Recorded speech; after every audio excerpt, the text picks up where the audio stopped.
സ്ഥിരമായി ഇങ്ങനെ കമ്പ്യൂട്ടർ ഇത് നോക്കിക്കൊണ്ടിരിക്കുന്ന വ്യക്തികളിൽ ഈ മുകളിലുള്ള ഓയിലി ലെയർ എന്ന് പറയുന്നതിന്റെ ഒരു അഭാവം, അതിന്റെ ഒരു ഡെഫിഷ്യൻസി വരുന്നതായിട്ട് കാണാറുണ്ട്. അത് വരുമ്പോൾ കണ്ണുനീര് വരിക, പെട്ടെന്ന് കണ്ണുനീര് ഡ്രൈ ആയി പോകുന്ന അവസ്ഥയാണ് വരുന്നത്. അതുപോലെ രണ്ടാമത്തെ പ്രധാന കാരണം എന്ന് പറഞ്ഞാൽ നമ്മുടെ കണ്ണുനീർ പാട ഒരു യൂണിഫോം ആയിട്ട് ഡിസ്ട്രിബ്യൂഷൻ നടക്കുന്നത് ഓരോ തവണ നമ്മൾ കണ്ണ് അടക്കുമ്പോഴാണ്. കോഴിക്കോട് മിംസ് ആശുപത്രിയിലെ നേത്രരോഗ വിദഗ്ധൻ സുജിത് വി നായർ. പ്രശ്നം എന്താ സ്ട്രെയിൻ ഇപ്പൊ പറഞ്ഞു പോകാനും ഇപ്പൊ നമ്മൾ മൊബൈലും ടി വി ഒക്കെ നോക്കുമ്പോൾ മൊബൈലായിട്ടുള്ള ഇമേജസ് ആണ് വരുന്നത്. മൊബൈൽ ഇമേജ് നമ്മൾ വായന, പണ്ടത്തെ തലമുറ എന്ന് പറഞ്ഞ വായന കൂടുതലുള്ള ആൾക്കാരായിരുന്നു. ഇപ്പോഴത്തെ വ്യക്തികളിൽ വായന പൂർണ്ണമായി ഒഴിവാക്കുകയാണ്.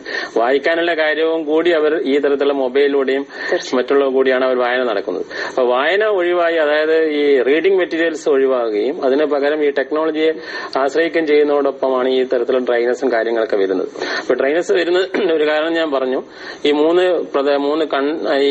കണ്ണുനീരിന്റെ 3 പാടകളായിട്ടാണ്. ഏറ്റവും മുകളിൽ ഒരു ഓയിലി ലെയർ ആണ് ഉള്ളത്. അതിന് തൊട്ട് താഴെയാണ് ഈ കണ്ണുനീർ എന്ന് പറയുന്നത്. അതിന് ഏറ്റവും താഴെയാണ് മ്യൂക്കസ് ലെയർ ഉള്ളത്.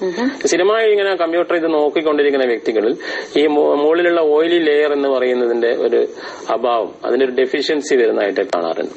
അത് വരുമ്പോൾ കണ്ണുനീര് വരിക, പെട്ടെന്ന് കണ്ണുനീര് ഡ്രൈ ആയി പോകുന്ന അവസ്ഥയാണ് വരുന്നത്. അതുപോലെ രണ്ടാമത്തെ പ്രധാന കാരണം എന്ന് പറഞ്ഞാൽ നമ്മുടെ കണ്ണുനീർ പാട ഒരു യൂണിഫോം ആയിട്ട് ഡിസ്ട്രിബ്യൂഷൻ നടക്കുന്നത് ഓരോ തവണ നമ്മൾ കണ്ണ് അടക്കുമ്പോഴാണ്, ബ്ലിങ്കിങ്.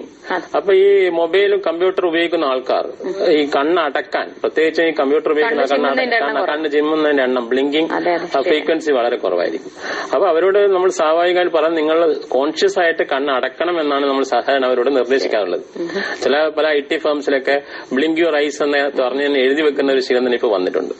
അപ്പൊ അവരോട് കണ്ണ് അടക്കാൻ പറയുക എന്നുള്ളതാണ് പ്രധാനമായും. ഡോക്ടർ, പലപ്പോഴും കണ്ണിനുണ്ടാവുന്ന അസുഖങ്ങൾ കാരണം എപ്പോഴും ഹെഡേക്ക് ഉണ്ട്. അപ്പൊ ഗ്ലോക്കോമ ആയിരിക്കാം, അല്ലെങ്കിൽ കാഴ്ചയിലുണ്ടാകുന്ന തകരാറുകളായിരിക്കാം, അതുകൊണ്ട് തലവേദന ഉണ്ടാറുണ്ട്. അതെങ്ങനെയാ തിരിച്ചറിയുന്നത്? നമ്മൾ മനസ്സിലാക്കേണ്ടത് വെച്ചാൽ കണ്ണിന്റെ പവറിന്റെ വ്യത്യാസം വരുമ്പോൾ തന്നെ നമുക്കൊരു തലവേദന, ഏതെങ്കിലും ഒരു കണ്ണിനാണ് പ്രോബ്ലം എങ്കിൽ അതിന്റെ കാരണങ്ങൾ കൊണ്ട് തന്നെ നമുക്ക് തലവേദന ഉണ്ടാവും. ആ ഒരു തലവേദനയും ഗ്ലൗക്കോമയുടെ ഹെഡേക്ക് രണ്ട് തരത്തിലാണ് യൂഷ്വലി ഉണ്ടാവുക. ഈ ഗ്ലൗക്കോമയുടെ ഹെഡേക്ക് യൂഷ്വലി ഈവനിങ് ടൈമിലായിരിക്കും യൂഷ്വലി ഉണ്ടാവുക. അതിന്റെ ഒപ്പം ഈ കണ്ണിന് ചുറ്റുമുള്ള ചുമപ്പ്, ഈ കണ്ണിന്റെ വെള്ളയുടെ അവിടെ നല്ല ചുമപ്പ് എല്ലാം കാണാനുള്ള സാധ്യതയുണ്ട്. അതിന് വിളിക്കുന്ന പേരാണ് acute angle closure glaucoma. Usually നമ്മുടെ ബാക്കിയുള്ള റിഫ്രാക്ടറി എറേഴ്സ് എന്ന് പറയുന്ന ഗ്രൂപ്പ്, അതായത് കണ്ണിന് പവർ സംബന്ധമായ തകരാറുകൾ, കാരണം നമ്മളിപ്പോ വർദ്ധിച്ചു വരുന്ന മൊബൈൽ യൂസും കമ്പ്യൂട്ടർ യൂസും എല്ലാം കാരണം നമുക്കിപ്പോ പലപ്പോഴും നമുക്ക് കണ്ണാടി യൂസ് ചെയ്യേണ്ട ഒരു സാഹചര്യമാണ് ഉള്ളത്. പക്ഷെ പലരും എന്താണ് അതിൽ ചെയ്യാറെന്ന് വെച്ചാൽ ചില റീഡിംഗ് ടൈമിൽ മാത്രം ആ കണ്ണാടിയുടെ ഉപയോഗം ഉപയോഗിക്കാം, അത് മാത്രമേ ഉപയോഗിക്കുന്നുള്ളൂ.